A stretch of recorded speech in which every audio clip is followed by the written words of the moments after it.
Bailey Ober was tremendous as the Twins took 2 of 3 in Motown. A trip to Queens, or Flushing if you prefer, to take on the Mets is next. The Guardians, though, can't seem to lose when the Twins win. We'll talk about all of that. We'll mix in some trade deadline speculation and much more. This is Locked On Twins.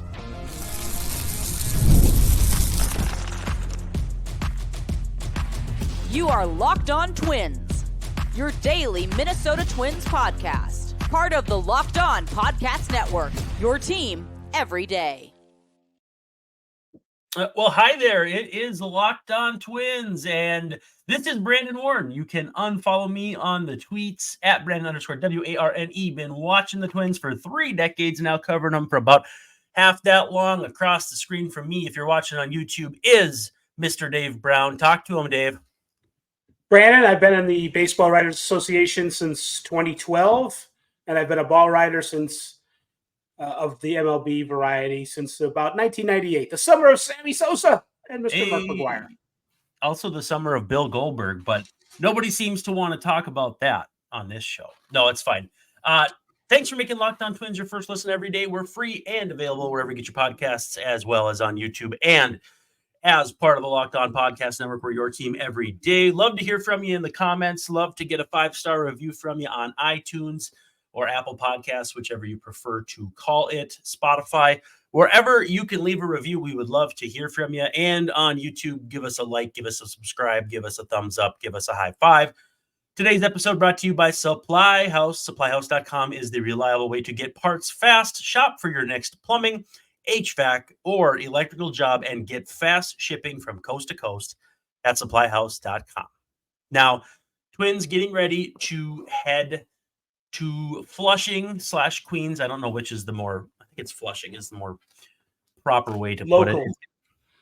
Flushing's like the little part of Queens that they're in. Okay. So it's going to be Simeon Woods Richardson taking on Jose Quintana, SWR, a former Mets prospect. Jose Quintana, the Twins have seen plenty of over the years. You can catch every pitch of the Twins hometown broadcast with Chris Atterbury and at least most recently Glenn Perkins on SXM or on SiriusXM on the SXM app. Just search for Twins, and you're looking at a Citi Field. I think it's a 6:10 Central first pitch on Monday. So get excited for that, and then it will be most likely David Festa against Sean Manaea. Trade deadline will be right around that time. And then looks like Pablo Day against Luis Severino. The original plan for this series included Kodai Senga pitching for the Mets. That's not going to happen. He's out for the rest of the season.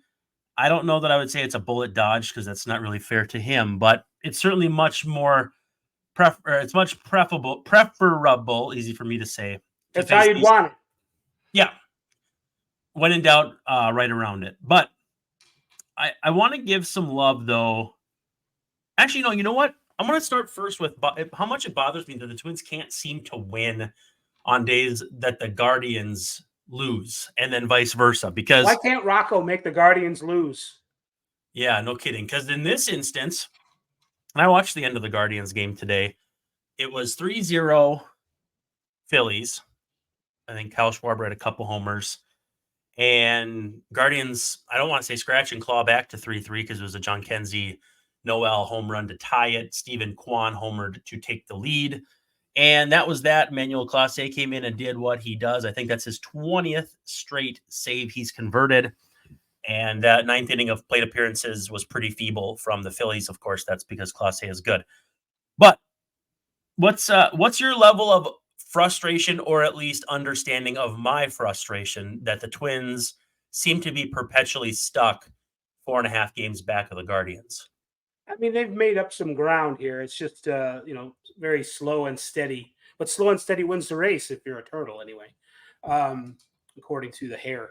Not that the Guardians are all that hairy, but it is. It's amusing. It's amusing. It's bemusing. So it's a little confusing that as well as the the Twins have played in the long game of it, and they've they've got one of the best records in the league since they started off one of the poorest teams in the league. Mhm. It is a little frustrating that they don't. There's not more hay that has been made, but I also think that it's only July 28th. I think they're going to have to beat Cleveland a few times head to head here to have a chance, and I think that's where I would say save your frustration for that. If that doesn't happen, then it's time for some real frustration. I wouldn't be too frustrated right now because overall the Twins are playing good ball, and that's all you can really ask from them. Yeah.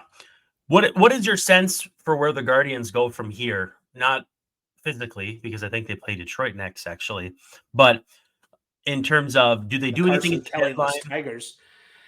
Do they do anything at the deadline? Are they a sustainable ball club? Because I look at the team and I don't see a team that should be able to score enough runs to outpace shaky starting pitching. And I don't understand how that formula works. If you don't have a strong enough offense and you have shaky starting pitching, then how is an incredible bullpen mattering as much as it is for a team like this? Well, the starting pitching is shaky in terms of how it relates to previous seasons where we've gotten used to the Guardians having really good starting pitching. So Yeah.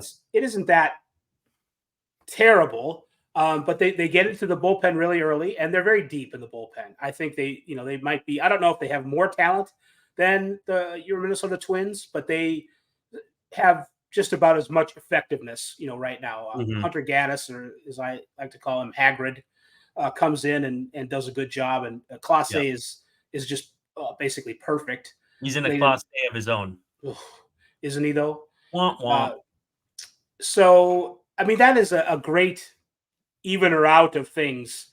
It's but if you look at their offense overall and you look at their starting pitching overall, over the long haul, as we keep saying, as we keep asking you to remember, fans, it isn't sustainable. They have the 25th or 30th best offense somewhere in there. That's Mhm. just not good enough. They don't have enough Jose Ramirez to they don't believe Steven Kwan's a marvel. He's really good. He hit that home run today against the lefty Jose Alvarado, who's not quite as dominant as he was in the past. The Phillies, for all their greatness, they don't really have that great of a back end of a bullpen. Hoffman has been terrific. Other than that, they're pretty mediocre. So, Great trade value there. yeah, really.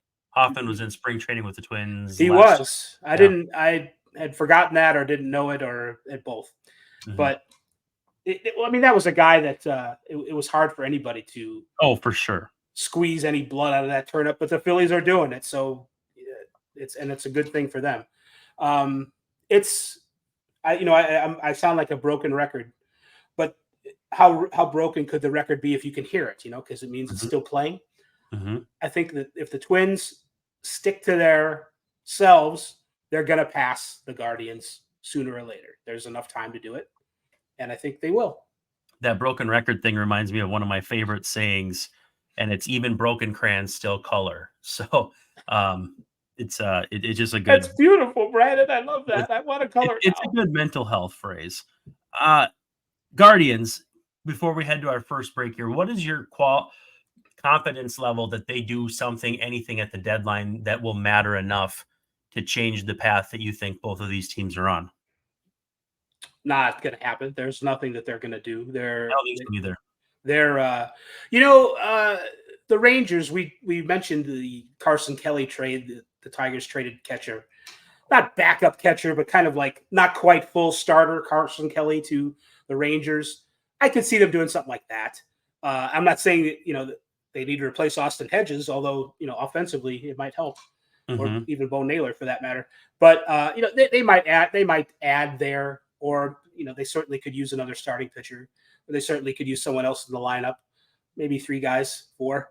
They're not going to do all that though. I don't have I have more confidence that I'm not necessarily certain that the Twins are going to add either what I think they should at the deadline, but I don't think the Guardians are going to either. They have way too much of a long history of not doing that. And I think they will look at their own team and see one that is flawed, and I don't think they're going to go, yeah, this is a team that I think can win in the playoffs. I just it doesn't look like that to me. So I don't think they're going to do anything. Now watch them switch and trade relief pitching because of the Yeah, price. you'll be on your own. I'll do the show and I'll just go hide if they do. Yeah, trade relievers because the market has been crazy for them. But let's take our first break here. When we come back, we got to give some love to Bailey Ober. He was absolutely tremendous on Sunday in Detroit, and the Twins outlasted the Tigers 2-1 in the series and 5-0 on the day. So we'll take our first break. When we come back, we'll talk about that. We'll talk about a little bit of no Twins in the Fangraphs top 50 trade value series either. So got a bone to pick with you, Fangraphs. But again, let's take a quick pause.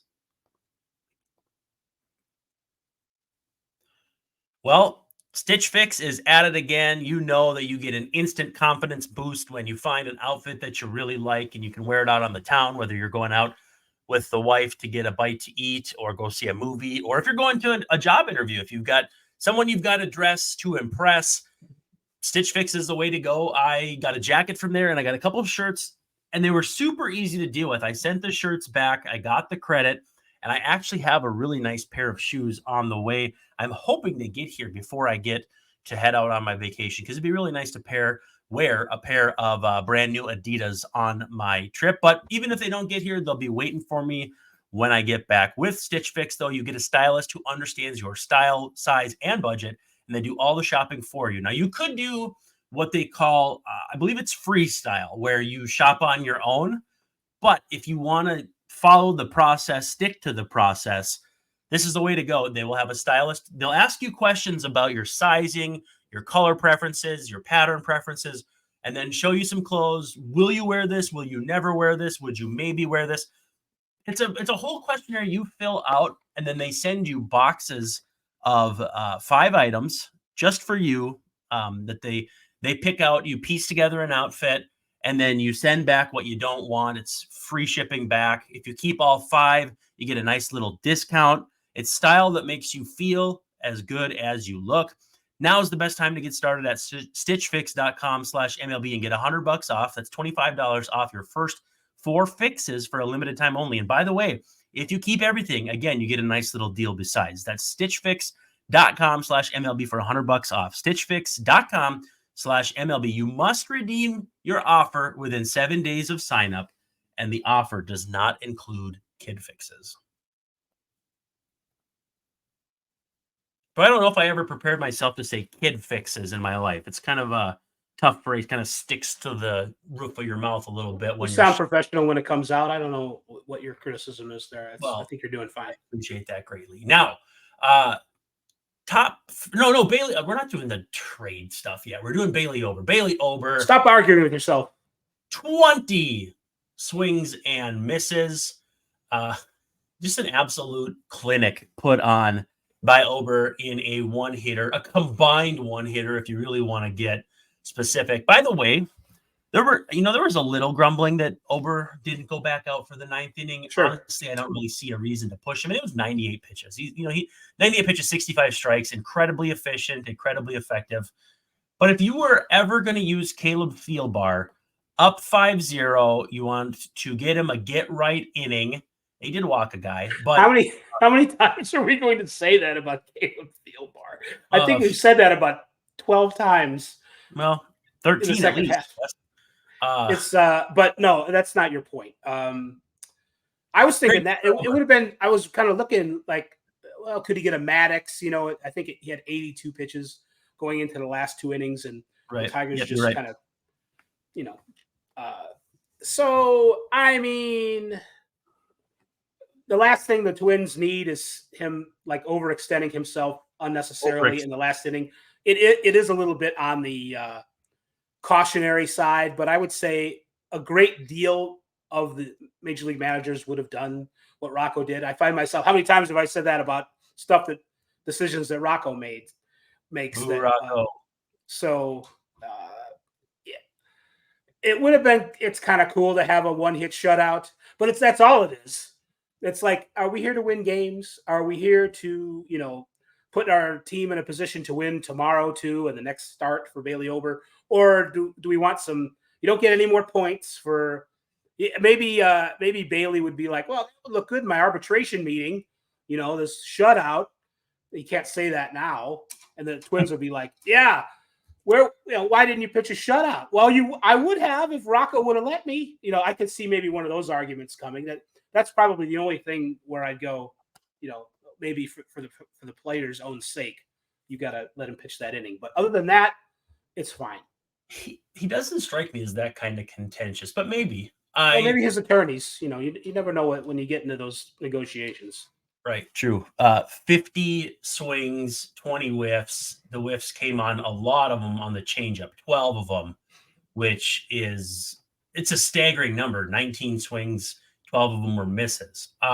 It is fun to see how he has developed.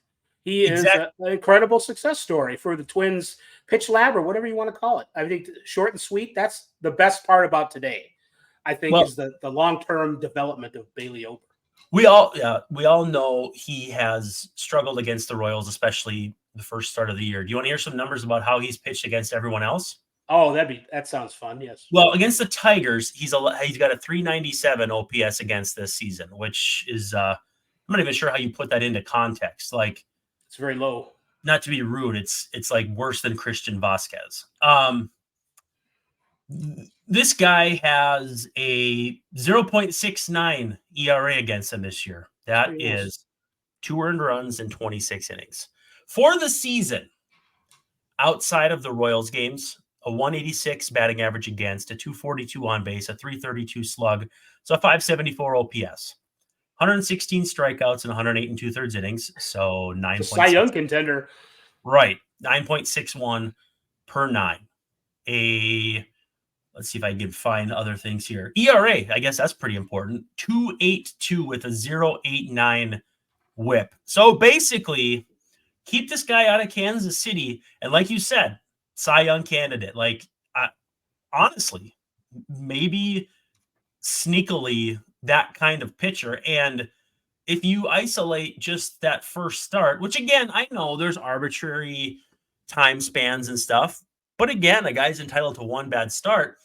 If you look at what he's done since, and I'm not saying take that start away, I had a friend tell me, a friend of the show, Travis, that he thinks Bailey Ober right now is the team's best starter, and I had a hard time disagreeing with him. Pablo's been better of late, but I don't know. I mean, it is not that far off of a thing to say. Right. I think I would expect by the time we reconcile all the stats and we're ready for the playoffs, and you're going to want Pablo and Joe Ryan and Ober going in that order,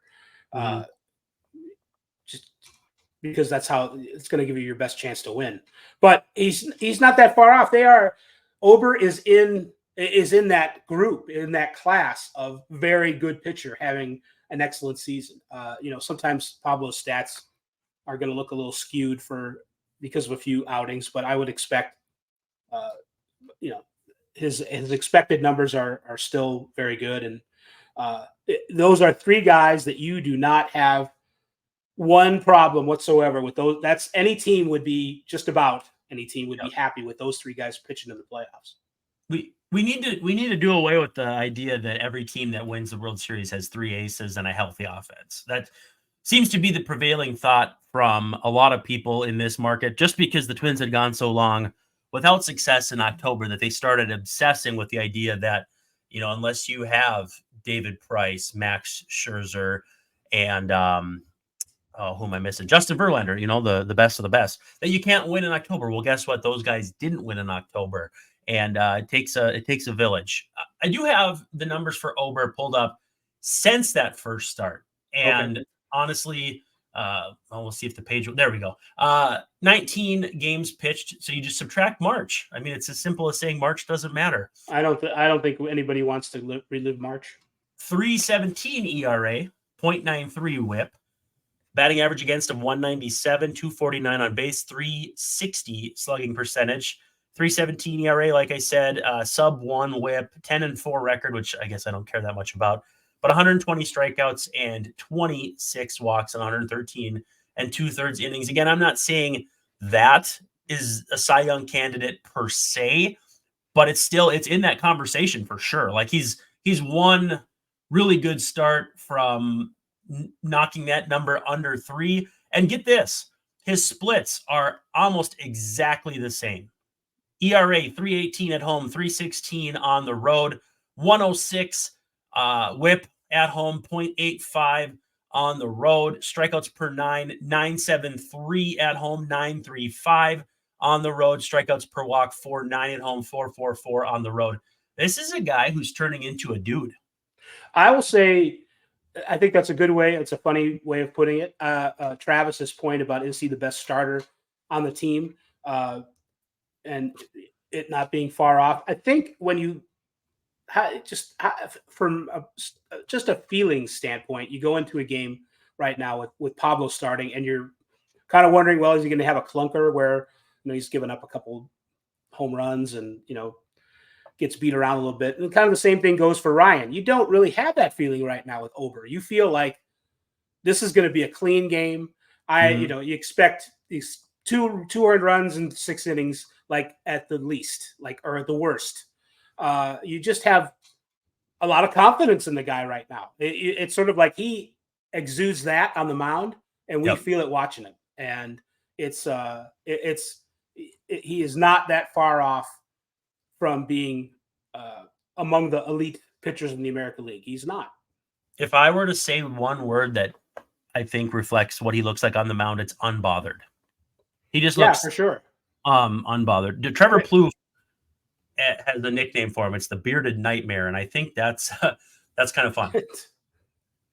I don't know about that one. I like what I've heard from Trevor Plouffe. I don't know if Bearded Nightmare is going to stick, but well, he said he wants to try and make it stick, so it's our job to help that agenda. Well, let's take our last break, and when we come back, we will talk trade value series. It's kind of apt that it comes out when it does, just because the trade deadline's so close, and we probably won't see any of the top 50 guys go.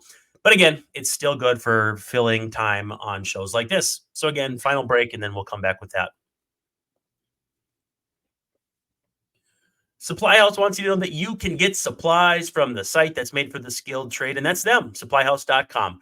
It is the reliable way to order plumbing, HVAC, and electrical products online. Their easy-to-use website is packed with helpful resources and the latest product info to help you get the job done right. You can shop a complete inventory of over 200,000 parts from over 400 top brands and get your order delivered right to your door with fast shipping from coast to coast. Need help with an order? Get expert support and industry-leading service from the friendliest folks in the game and talk to a real person every single time. Pros in the skilled trades, by the way, can get a competitive advantage by joining supplyhouse.com's free Trade Master program. Every Trade Master gets access to a dedicated phone line, free shipping, and discounts on every single order. So join the thousands of trade pros already benefiting from their free membership at supplyhouse.com/TM, which, as you might expect, is short for Trade Master, and order plumbing, HVAC, and electrical supplies from anywhere with just a few clicks at supplyhouse.com. All right, we're coming down the home stretch here, Dave, and the Fangraphs trade value series has come full circle.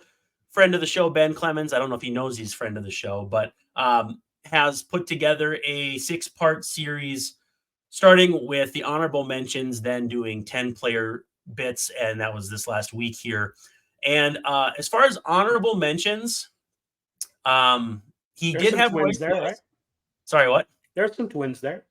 Yeah, there was Royce Lewis. I'm thumbing through it now just to make sure I didn't forget anybody. Brent Rooker, former Twin, great trade value. Buxton's in there. Byron Buxton, yes, another honorable mention. Joe Ryan. Joe Ryan is you can never have enough pitching. Future Twin Freddie Peralta, if friend of the show, what was it, Prime Prelip or MVP Prelip was on there, and he's one of our guys. He's one of our guys. So there's a few names kind of floating in the ether, but not in the actual top 50. With that said, am I saying this right? Isaac Paredes? Yeah, very good. Yeah. You're born Spaniard. Yeah, Isaac. Infielders with upside. He gets moved for Christopher Morel and a couple of prospects. Initially, I thought, holy smokes, I still like Morel more than most, but he has had a tough year. So to get Morel, he's like 100 and some days younger than Paredes. Paredes was younger than I realized. I don't know. It was a decent enough trade, but I lean back on Casey Stern's thing. Prospects are cool, but Paredes are cooler. Itzhak Paredes is an old Cubs prospect, which I think is funny that they're 2 years in a row now. They've traded for guys in the same deal. They traded Paredes and Jamer Candelario, and now they've gotten both of them back. It's just kind of funny how that works out. I did see a stat about Paredes comparing how many home runs he would have at Wrigley Field versus, and that's interesting, but also tricky because of lots of other factors that go into home runs. And it's like 19 versus 11. So I guess Wrigley Field's suppressing the dingers by a significant amount. But he's had, he hasn't hit for as much power, I don't believe, as he did last year, but he's had 2 years now where he's been a really productive player and somebody that you can play on the corners of an infield. Morel had a really good year last year. Paredes is a guy, I don't know, that I would think would fit on the Twins, a right-handed power hitter, maybe not so much with Miranda back and Carlos Santana working out, but if they're still interested in a right-handed power hitter, that you'd have been a guy. Yeah, I feel like that trade would have looked like last year's version of Jose Miranda plus a couple of guys. Yeah. And I don't know. I mean, it's easy for that trade to look bad a year later. I mean, obviously, Jose Miranda took a fastball to the noggin today, and hopefully he's doing okay with that. But Rocco said that they think they dodged something there, a significant injury, and it's not going to be a lasting effect. So, well, that's good. Yeah, yeah, those things are tricky, but but there are some, I want to say, or get out there, some players from the division in the top 50 that I think it's kind of interesting to thumb back through. Well, Hunter Greene at 48 also is interesting to me just because, there was the great debate of if the Twins should take him first overall when they took Royce Lewis. He's really turned into a nice pitcher. Had a really nice outing today that the Reds ultimately lost. There was a Ellie De La Cruz play that was just absolutely sensational. I tell you what, a guy that tall playing shortstop is quite a sight to behold. I haven't seen this play, but I look forward to it. Yeah, it's like a gliding, sliding, reaching play on a pop, like a short pop into left center field. It's a beautiful play.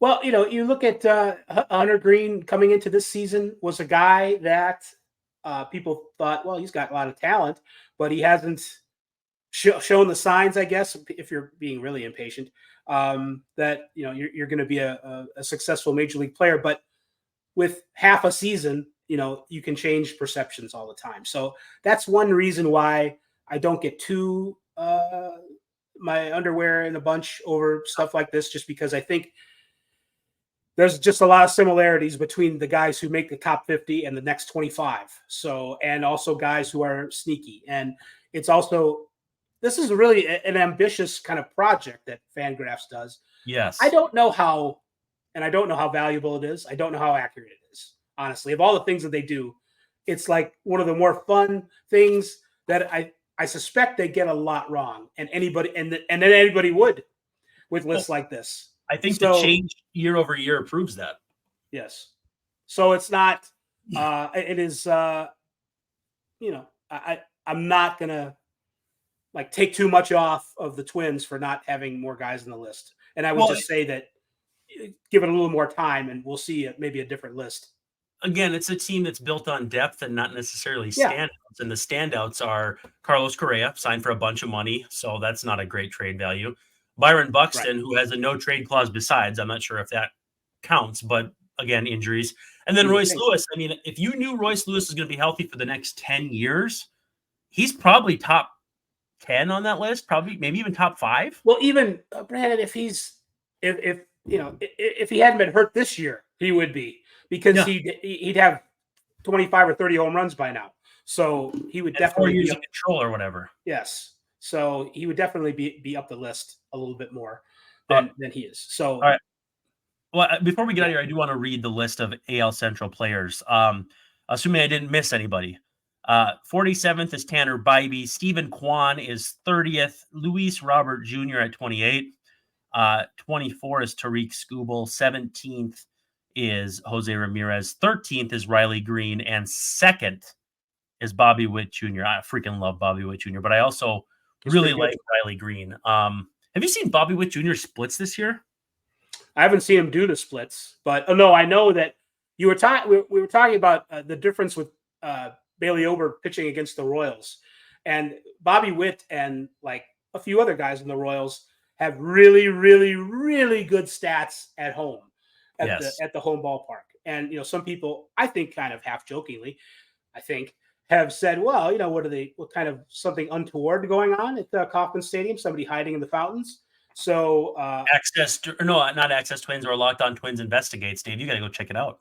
I mean, it is around, so maybe I will. But I will say that, I think I don't know if I even believe in that kind of stuff, like getting back to the Astros thing and how much it helped them and whatever, and the man in white in Toronto. And it's fun to talk about, but it's really hard to say, yes, this is a thing. But yeah, he's been ridiculous at home. Ridiculous. By the way, fun note before we get out of here. Former Twins GM Terry Ryan will join us for a show.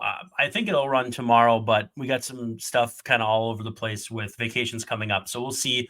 But we're recording it on Monday. So look for it in the early part of the week, definitely before the trade deadline. We're going to ask him some questions about how the trade deadline goes for a GM. Should be a whole heap of fun. Dave, thank you so much for hanging out. Cannot wait for Terry Ryan. Sounds good. Thank you, Brandon. It's going to be great. One of the best guys to have ever been in the game. Well, he's Dave Brown. I'm Brandon Warren, and I say thanks for hanging out with us, and we'll see you tomorrow night.